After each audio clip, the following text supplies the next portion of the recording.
Their day has already begun, some scanning the horizon for game, others gathering kindling for the fire that never fully dies out. But what exactly filled the hours of our Paleolithic ancestors? The popular image of cavemen dragging women by the hair and clubbing mammoths hardly captures the complexity of their daily existence. So how did they spend their waking hours when survival was a full-time occupation? When we speak of cavemen, we're referring to humans who lived during the Paleolithic period, spanning from approximately 2.6 million years ago to about 12,000 years ago. This represents over 99% of human history, a time before agriculture, before cities, before written language. Yet this wasn't a static period. Massive innovations in technology, social organization, and artistic expression occurred throughout the Paleolithic. Our understanding of daily life during this era comes from multiple lines of evidence. Archaeological sites preserve stone tools, hearths, food remains, and occasionally more perishable items like textiles or wooden implements. Cave art and portable artifacts provide glimpses into their symbolic world. Ethnographic studies of recent hunter-gatherer societies offer additional insights, though we must be cautious about direct comparisons across such vast time spans. The Paleolithic wasn't a monolithic experience. It varied dramatically by region, climate, and time period. Early Homo habilis living in Africa 2 million years ago had a profoundly different daily experience than Cro-Magnon humans painting the caves of France 20,000 years ago. Climate was perhaps the most significant factor determining daily routines. During the Ice Ages, when much of northern Europe and Asia was covered in glaciers, survival demanded different strategies than in warmer periods or regions. Groups living near coasts or rivers developed fishing tech peoples as their lifestyle as hunter-gatherers, acquiring food through a combination of hunting animals and gathering wild plants. So let's step back in time and examine what filled the hours, days, and seasons of our Paleolithic ancestors. The Paleolithic day began with the rising sun. Unlike our artificial lighting and rigid schedules, these early humans followed natural rhythms of light and dark, adjusting to seasonal variations. Morning typically began with rekindling the previous night's fire. Archaeological evidence from sites like Terra Amata in France, dated to 380,000 years ago, shows carefully maintained hearths, critical for warmth, light, protection from predators, and cooking. Starting a fire from scratch was challenging. Most groups maintained embers or slow-burning materials overnight. Mornings were likely devoted to essential tasks requiring daylight. The band would assess immediate needs. Was food running low? Did tools need repair? Were there signs of game nearby? Water collection was a daily necessity, typically from nearby streams or springs, carried in containers made from animal bladders, woven baskets, or eventually pottery. Rather than rigid schedules, Paleolithic life followed a pattern of immediate return activities and delayed return planning, preparing for future challenges. Evidence from sites like Gesher Benot Yaakov in Israel from nearly 800,000 years ago shows remarkable knowledge of seasonal plant cycles, suggesting sophisticated planning. The day's main activities varied by season and immediate needs, but food acquisition dominated. Adult males often focused on hunting, especially larger game, while women typically gathered plant foods and hunted smaller animals. However, this division wasn't rigid. Archaeological evidence suggests considerable flexibility in gender roles. Midday might include food preparation, tool maintenance, or rest during intense heat. As the day progressed, hunters returned with game, when successful of course, and gatherers with plant foods. As daylight waned, the community gathered around the fire. This evening time likely included storytelling. Large animals required considerable skill and coordination. Early humans likely began as opportunistic scavengers, but by 500,000 years ago at sites like Boxgrove in England, we see evidence of organized hunting. A horse shoulder blade from this site bears a clear spear wound, demonstrating direct hunting rather than scavenging. Early Paleolithic hunters used simple hand axes and wooden spears. By 400,000 years ago, humans at Schöning in Germany were crafting sophisticated wooden spears perfectly balanced for throwing. The introduction of spear throwers around 30,000 years ago dramatically increased range and power, while bow and arrow technology appeared in some regions by 20,000 years ago. Hunting wasn't always successful, making plant gathering the more reliable food source. Archaeological evidence shows Paleolithic people consumed a wide variety of plant foods, tubers, fruits, nuts, seeds, and leafy greens. Studies of dental calculus from Paleolithic teeth reveal traces of numerous plant species, including various medicinal plants. Plant gathering required extensive knowledge of growth cycles, habitats, and processing techniques.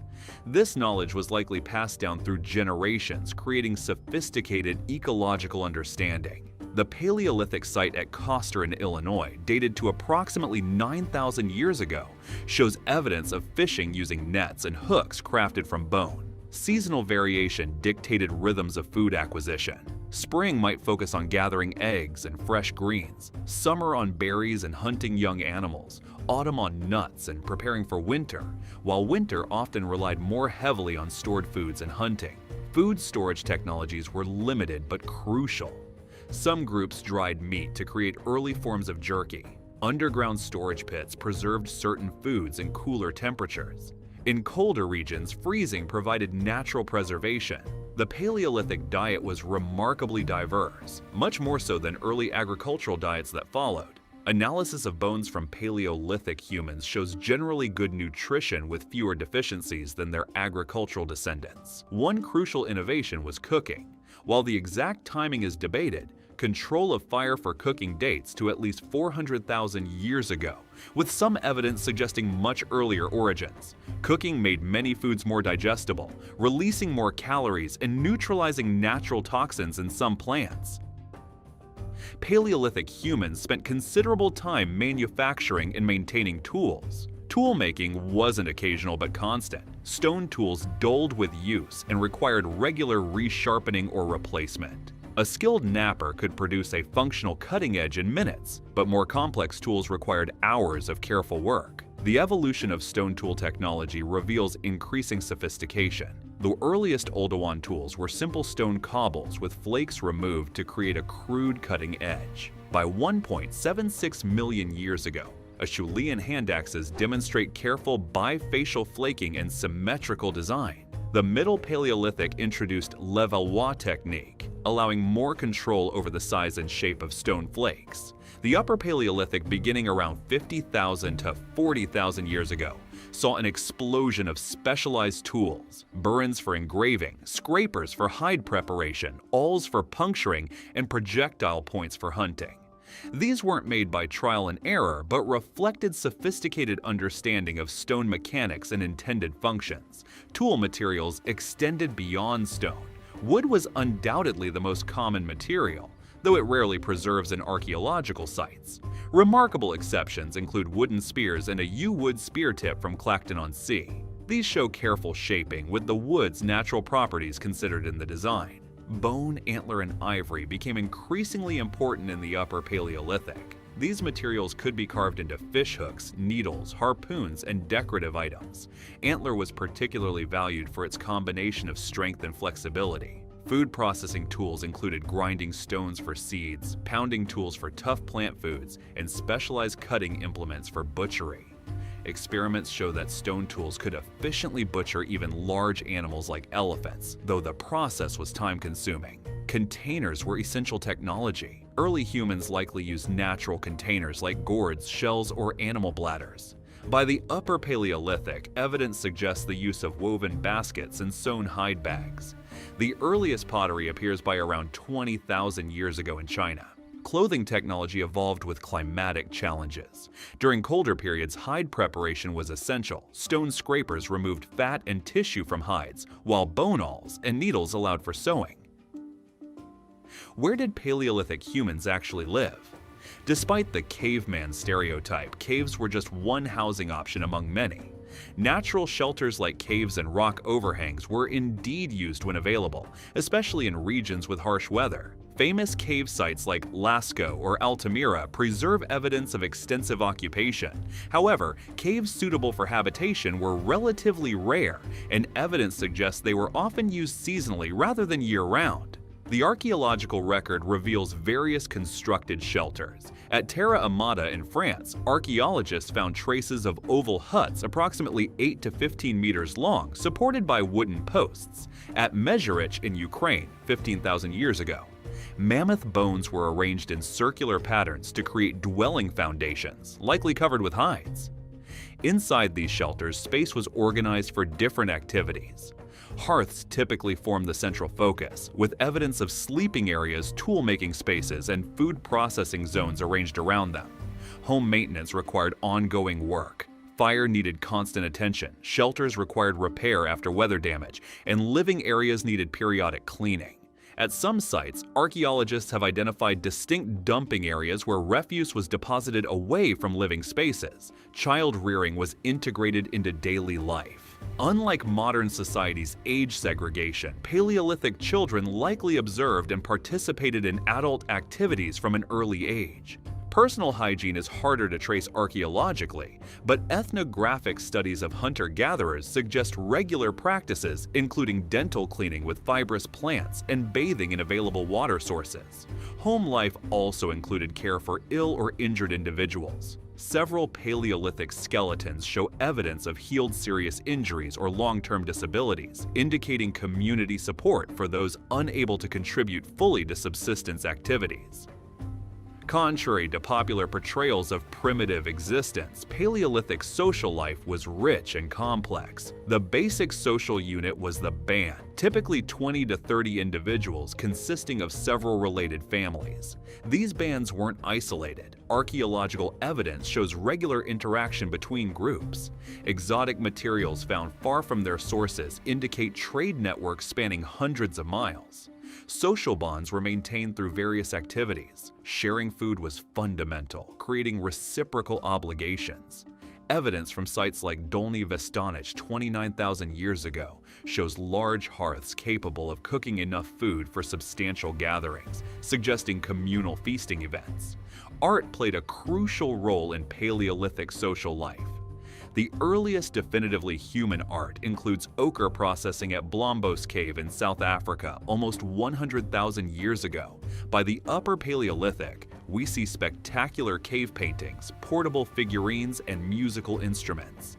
Music is ephemeral, but surviving instruments offer tantalizing glimpses. Bone flutes dating to 43,000 years ago have been found in Germany, with careful reconstruction showing they produced notes in recognizable scales. Paired with drums made from stretched hides or hollowed logs, which rarely preserve, these suggest sophisticated musical traditions.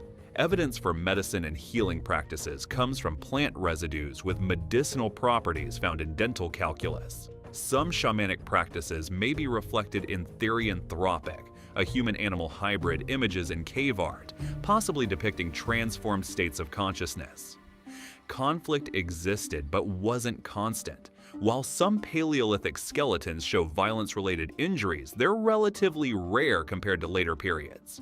Resource abundance relative to population likely reduced competition in many regions. The Paleolithic lifestyle represents the longest and most successful human adaptation, sustaining our species through dramatic climate changes and enabling global colonization. What can we learn from this enduring way of life? First, Paleolithic humans were remarkably skilled environmental managers. Rather than passive victims of their environment, they actively shaped landscapes through selective hunting, plant management, and even controlled burning.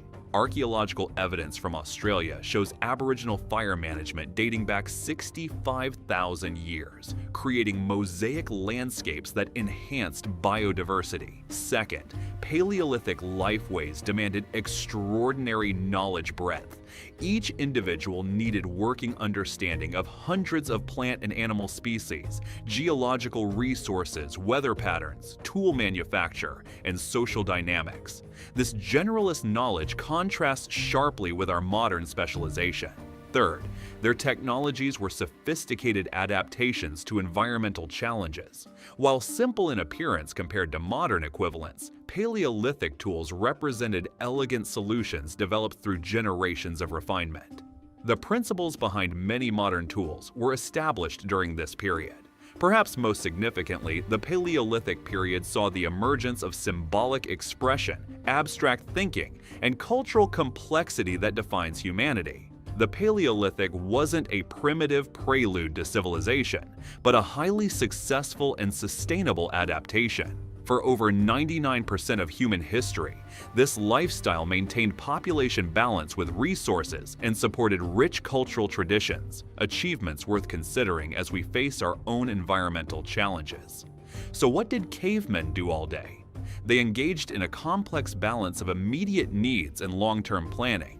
They manufactured and maintained essential technologies. They acquired, processed, and shared food. They created and repaired shelters. They taught their children practical and cultural knowledge. They developed art, music, and symbolic systems. They maintained social bonds within and between groups. They adapted to environmental challenges through innovation and mobility.